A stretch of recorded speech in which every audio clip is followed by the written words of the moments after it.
नमस्कार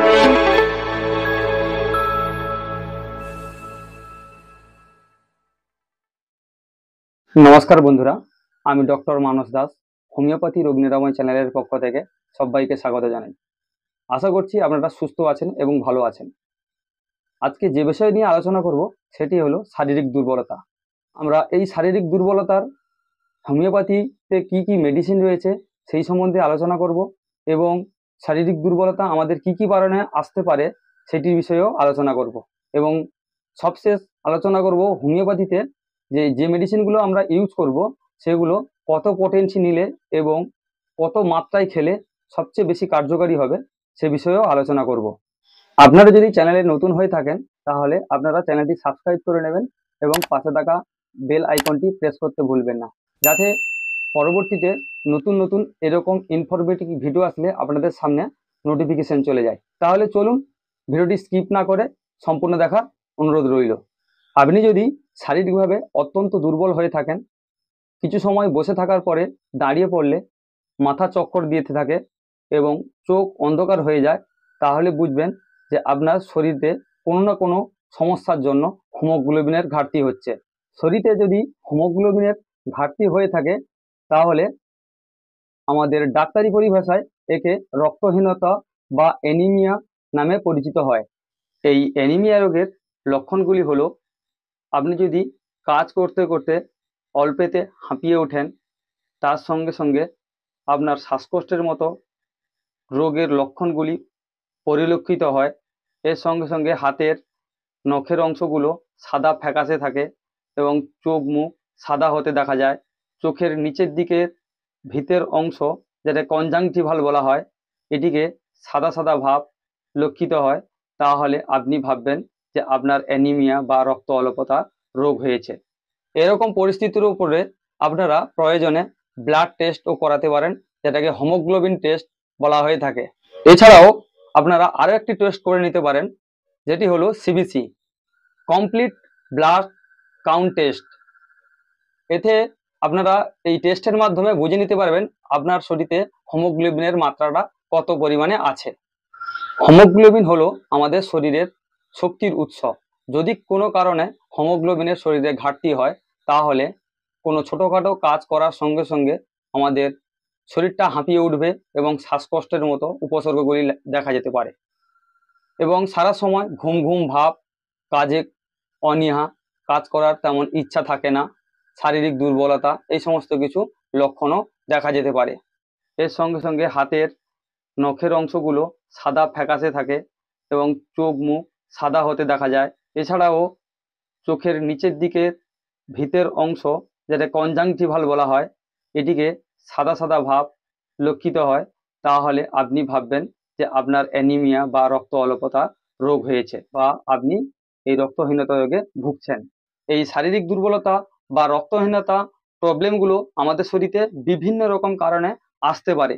আজকের এই ভিডিওর মাধ্যমে আমরা প্রধানত তিনটি ভাগে ভাগ করে এই শারীরিক দুর্বলতা সম্বন্ধে আলোচনা করব। প্রথম যে কারণটি হলো বাউল সিনড্রোম, যেটিকে আমরা গ্যাস, অ্যাসিডিটি, অম্বল, যারা বদহজমের সমস্যাতে ভুগে থাকেন সেই সমস্ত পেশেন্টের এই রক্তহীনতা বা শরীর দুর্বলতার কারণ হতে পারে। এই সমস্ত পেশেন্টের গ্যাস, অ্যাসিডিটি, অম্বল, বদহজমের কারণে খাবার ঠিকঠাক পরিপাকতন্ত্রে পরিপাচিত হয় না। এর কারণে খাবারের মধ্যে থাকা proper nutrition, vitamin, minerals, antioxidant রক্তের সঙ্গে মিশ্রিত না হয়ে পরপর শরীর দুর্বলতা ও অবসন্নতা থেকে এগিয়ে যায়। সেকেন্ড নম্বর যে কারণটি রয়েছে, অতিরিক্ত রাত্রি জাগরণ, অনিয়মিত খাদ্যাভ্যাস, এছাড়াও অ্যালকোহল জাতীয় বা নেশা জাতীয় দ্রব্য গ্রহণ করা, এসব কারণেও অ্যানিমিয়া বা শারীরিক দুর্বলতার কারণ হতে পারে। থার্ড নম্বর যে কারণটি রয়েছে, কঠিন রোগে অনেক দিন যাবৎ ভোগার পর শরীর ক্লান্ত বা হিমোগ্লোবিনের ঘাটতি হতে পারে।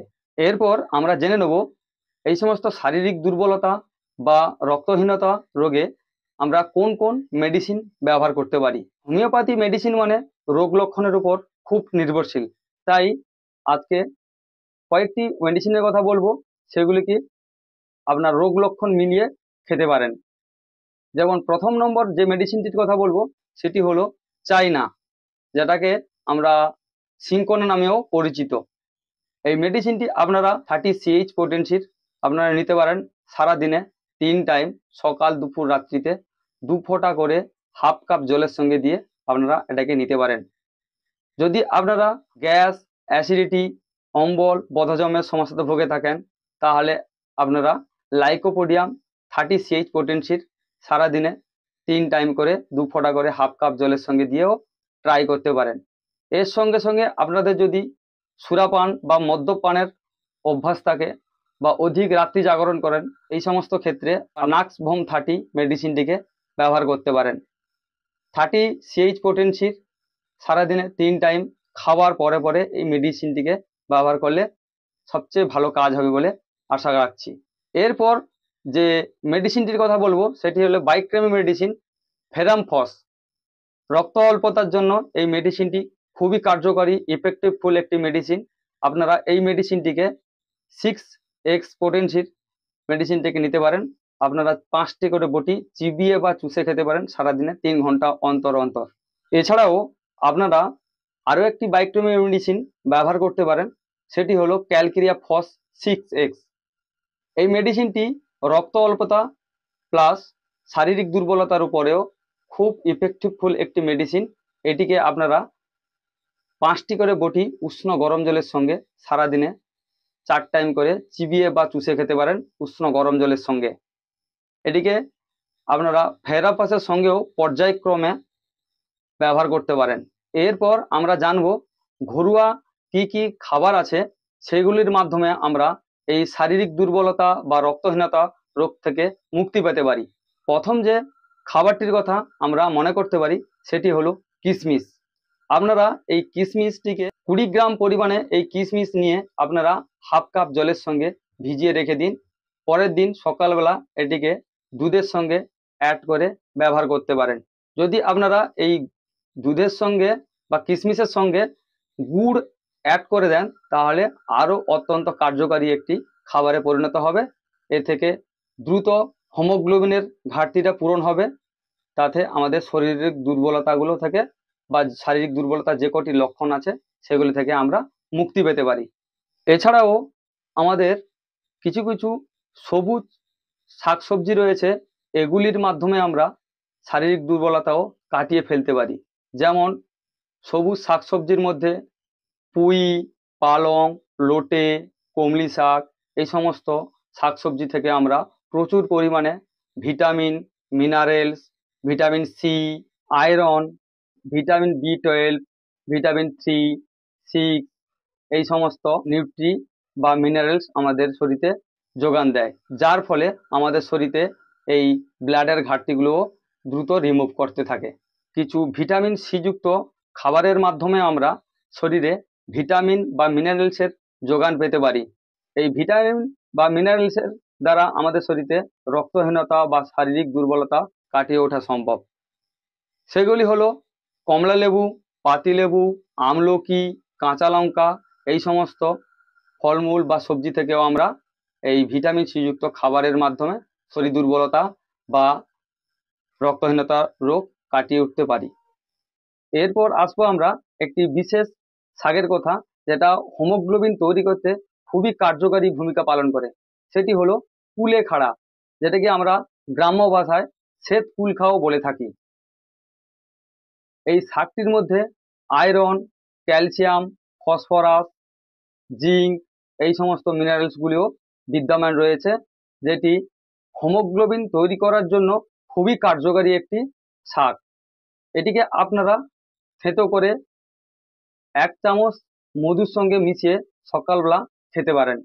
এরপর যে খাবার বা উপাদানটির কথা বলবো সেটি হলো কালো তিল।